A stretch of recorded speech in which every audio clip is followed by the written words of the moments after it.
Hello everyone, it is week number 5 in Biology 120. Today is Memorial Day, so we'd like to express our thanks to everyone who has given their lives in the service of this country and everyone who is serving right now or who has served in the military. I know my father and my father-in-law both served in the military. My dad even retired from the Army. He was in for 23 years, and I was an Army brat, and we traveled around, and so I understand what that life is like. So we appreciate your military service. All right, let's get on to what is going on this week. Only I can get the slide changed. Thank you. All right, so last week you learned about metabolism, cellular respiration, aerobic respiration, anaerobic respiration, fermentation. You learned about the ways that we break down food as organisms to produce ATP molecules. That is the goal of breaking down your food, is to make ATP, which those molecules contain lots of energy that can be released to enzymes, and all those enzymes carry out the biochemistry in cells. We also produce subunits like nucleotides, amino acids, monosaccharides, simple sugars, in order to make our own molecules too. And then we took a look at photosynthesis for just a little bit, which is the production of glucose from carbon dioxide, water, and sunlight energy. And some organisms on this planet do photosynthesis. It would be super awesome if we could, but alas, we cannot.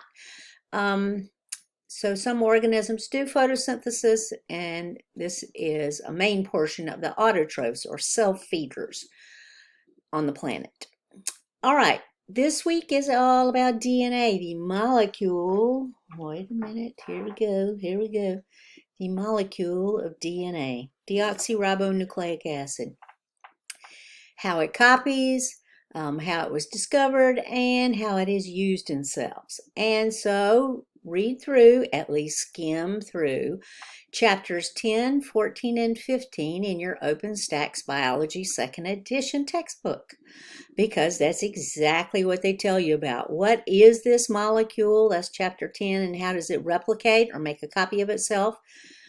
Chapter 14 is how it was discovered, which is very interesting. And your chapter doesn't give you all the gossipy stuff about DNA and how it was discovered, which is very interesting if you want to go and read about Watson and Crick and Wilkins and Rosalind Franklin and how she wasn't ever given credit for her X-ray crystallography to show the double helix structure of DNA. But of course they used that information. But anyway, go and read up on that because that's very interesting. And then chapter 15 is about how DNA is used to make molecules of RNA, which are then translated into a totally different kind of molecule called a protein. And most of those proteins are enzymes that run the biochemistry in cells. So the importance of DNA is that all the enzymes and how they're made is found in the DNA structure. Okay, read the Module 5 overview and watch the videos. There are lots of good videos in there which help explain these processes. And who doesn't love a good instructional video narrated by someone from Britain? Just saying. Okay, and the discussion board postings this week are, you're going to discuss whether cancer is a disease of mitosis, and that really is talking about cell division, or is it a disease of genes? Are there problems with genes, or is it a problem with cell division? Or both? Okay, here's one of those clues again. If you ever see or both, you know it is or both. Otherwise, nobody would have said that. They would have said this or that. Yeah, giving you a choice. Okay, it's both. But you're going to have to find out why it is both. And you're also going to discuss how lifestyle changes can lower your cancer risk. And one thing to be very certain about is that it only lowers your cancer risk. You always are at risk for developing cancer. There are genetic factors, and everybody knows that. There are environmental factors that you can't get around, like being exposed to sunlight, things like that. So lifestyle changes that lower your cancer risk. Just the fact that you get older makes you more at risk for developing cancer. And then in your response post, you're going to talk about environmental carcinogens. A carcinogen is anything that causes cancer, like benzene, like formaldehyde, like ultraviolet light, and remove them from the environment. You can't remove ultraviolet light from the environment, I'm just saying. But there are ways that you can protect yourself from that. Okay, before we move off of this slide, I want to discuss the cell cycle for a second, because there's something in particular that a lot of textbooks minimize or don't even discuss. Also, that's true for videos that you see out there on the internet. So this is the cell cycle. You start at 12 o'clock, right straight up. That's the beginning of the cell cycle, and you can see that the cycle is marked off in different letters. So G nowadays stands for growth, but really when we first developed the cell cycle, it was G stood for gap, because we didn't know what was going on. Isn't that funny? But now G stands for growth phase of the cell cycle. So I've got G0, G1, S stands for synthesis, and that means the replication of the DNA is in the S phase of the cell cycle. G2, M stands for mitosis or meiosis, and C stands for cytokinesis. That's the division of the rest of the cell besides the nucleus, which is meiosis and mitosis. Okay, so what the heck is happening here? All right, in G1, you have general growth of the cell, and you make new mitochondria, you make new different proteins, ribosomes, and everything. Of course, you have to build up the volume of the cell and all the components of the cell before it can divide. And that's the whole point of the cell cycle, is cell division. Okay, so you have general growth in G1. I'm coming back to G0 in just a second. S is synthesis, so your DNA replicates. G2, you have replication of all the cellular machinery that is needed for cell division, like spindle fibers, the centrioles, if you're eukaryotic cell, etc. All the cellular machinery needed for cell division. And then mitosis or meiosis is division of chromosomes in the nucleus and the splitting of the nucleus into two nuclei. Cytokinesis is division of the rest of the cell. Okay, but then you had that G0 up there. So what the heck is that? So you get a brand new cell starting right at 12 o'clock. All right, the cell goes through general growth after it's produced, and then it usually stops somewhere in G1. Now, what the heck? Why does it stop? Because that cell has a particular job to do. All right? Its job is not to reproduce. Its job is to do something. So, for example, heart muscle cells contract, right? And that's to help your heart beat. Nerve cells conduct impulses. They have jobs to do. Your liver cells detoxify. Your kidney cells remove proteins and other bad things from your urine, from your blood, and then produces urine. So G0 is where the cell is actually doing its work. That's where a cell wants to be because it has a particular job. Now, sometimes it's stimulated then to reproduce, and it will come out of G0, continue on through G1, S, G2, mitosis, and cytokinesis. All right, there are also checkpoints along the way. So healthy cells have stopping points. That's just a checkpoint. Stopping points where the cell evaluates whether it's good enough, if everything's okay, where it can move on into the next phase. So there are all different checkpoints along this cell cycle. So the cell stops and evaluates to see if it can move on. This is one problem with cancer cells.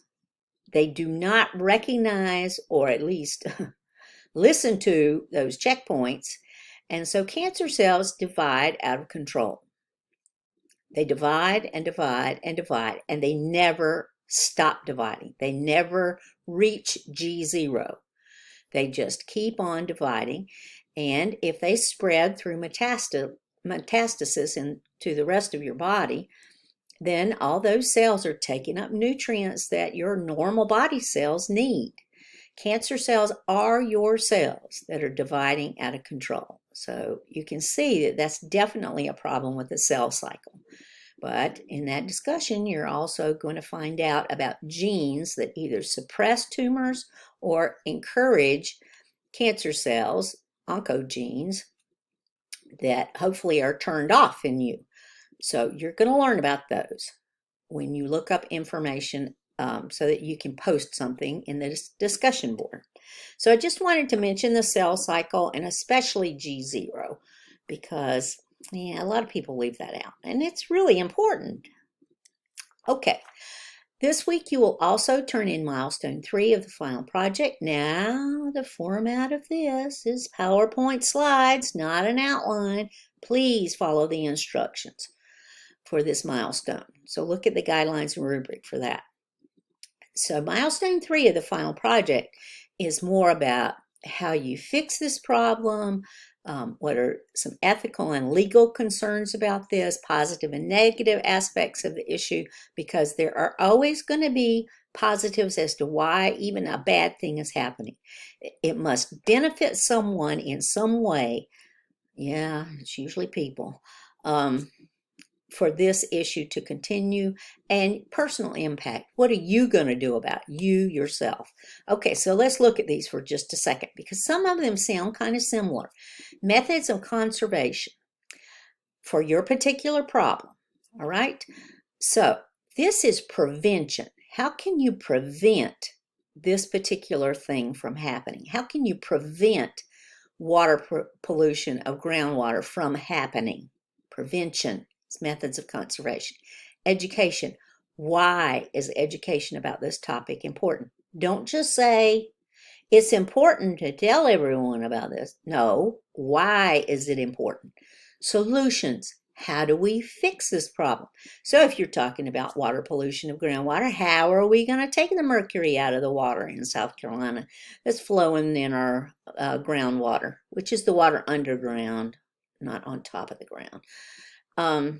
Ethical considerations, including legislation. What are the laws, regulations, guidelines that regulate this particular issue? Or maybe there are none. What are some ethical considerations about this? Should we be doing this or not? Does it affect one population more than others? Positive, negative aspect, I already mentioned that. There, of course, are going to be negative aspects of the issue because that's why you have chosen this to do as a final project. But what are the positives? Which industries benefit from this? Governments, individuals. Somebody probably does. And personal impact, like I said, what are you going to do about this? Include citations and references. You need at least 3 references for this milestone also. And like I mentioned, the format is PowerPoint slides this time. And label all the sections. Methods of conservation at the top of the slide. Education.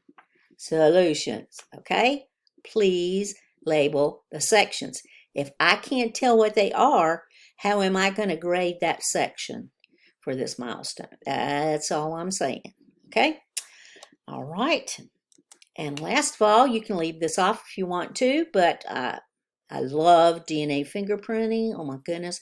I've been interested in this since before I started graduate school in 1988.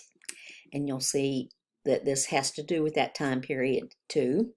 When I first heard about this, I was so interested in it because I'm interested in forensic science to start with, but also molecular biology and microbiology. So yeah, it just pulls everything together. So DNA fingerprinting is also called DNA typing, DNA profiling. It's got lots of names now. Where does this all start? In 1985, Alexander Jeffries, Alec Jeffries is what he's called, a scientist, a geneticist, was working on analyzing DNA. And he started analyzing DNA from a population of people who, this was a very closed culture, closed society, and he was trying to see if he could tell the differences in these individuals by looking at their DNA. And so he chopped it up and he put different markers or probes on top of their DNA to highlight certain areas. And he figured out that, lo and behold, he could tell the difference in the DNA from one individual to another. And when he looked at DNA from a mother and a father, he noticed that the child's DNA was a combination from the mother and the father. So he was discussing this with his wife, and she said, "Wow, that sounds like fingerprinting." And so that's where we got the terminology, DNA fingerprinting, because it's a way to figure out who a person is by looking at their DNA. So in 1985, he published an article about this technique. And the police were very interested. This is in England. The police were very interested in this. They had read about this and they said, "Wow, I wonder if there's a way to use this to look at evidence from a crime scene and figure out who the perpetrator is of a particular crime." So they went to Alec Jeffries, who is now Sir Alec Jeffries, and they asked him, "Can you run blood samples from different men and the evidence and figure out who committed 3 crimes in 3 different villages in England?" And Alec Jeffries said, "I think so. Let's give it a whirl."